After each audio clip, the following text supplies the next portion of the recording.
I was recently asked to explain what's the difference between Torah and Talmud. I'm going to try to do that in just a few minutes.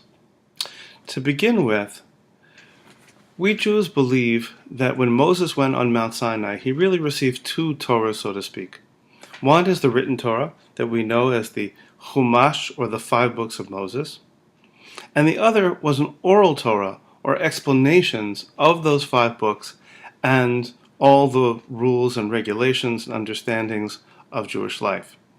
In addition to the 5 books, the revealed books of the Torah, the written Torah, includes also the writings of the Jewish prophets and a selection of writings called Ketuvim, the writings, which consists of books of history, books of revealed poetry like the Psalms, and also books of wisdom like Proverbs.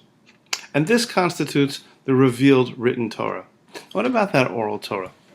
So to understand the oral Torah, you have to understand the ways in which the written Torah is, so to speak, incomplete. Imagine, for example, you were to be confronted with something like this. This is the schematic diagram for my gas fireplace. Now, if you understood schematic diagrams and you were an electrician, you could look at this immediately and know immediately how to install one of these things.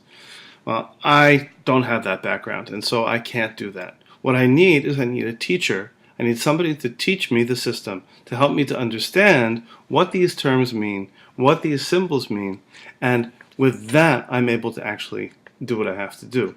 The same thing with the Torah. There are many things in the Torah which are left unclear, and we have many commentaries that we study with, which would help us to be able to understand what the text says. But we also have a tradition of oral interpretation and understanding that goes all the way back to Moses and is passed on from teacher to teacher to teacher to teacher, all the way down to us. That tradition remained oral up until about the 2nd century.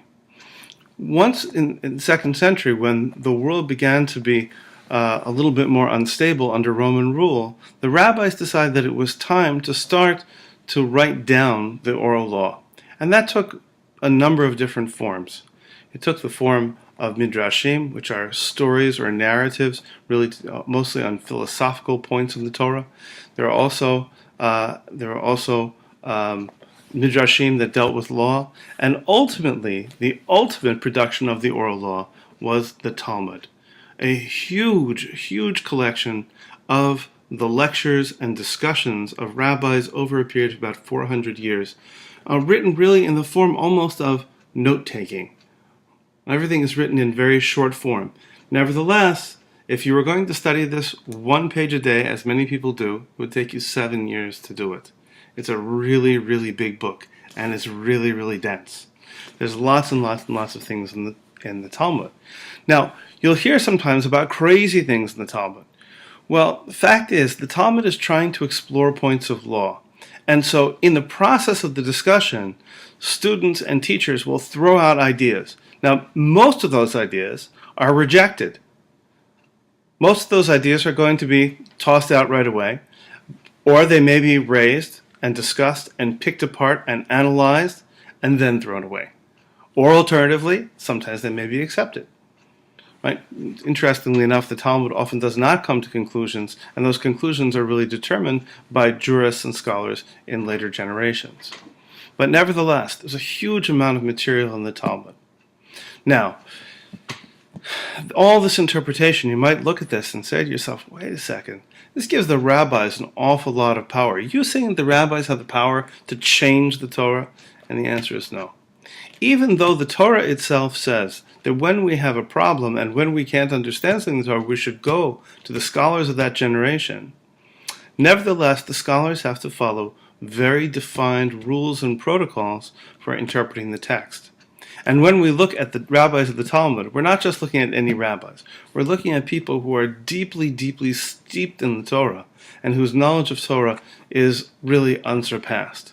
And so what we're looking at is the oral Torah, delivered all the way from Mount Sinai, interpreting the written Torah. So it's Torah interpreting Torah, right? Not rabbis interpreting Torah.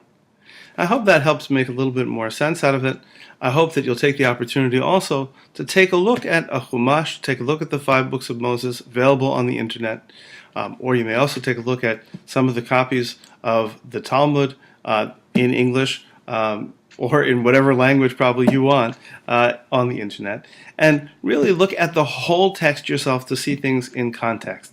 Really encourage you to look at things in context and raise your questions there, and of course I'm always happy to answer any questions you might have. Thank you very much.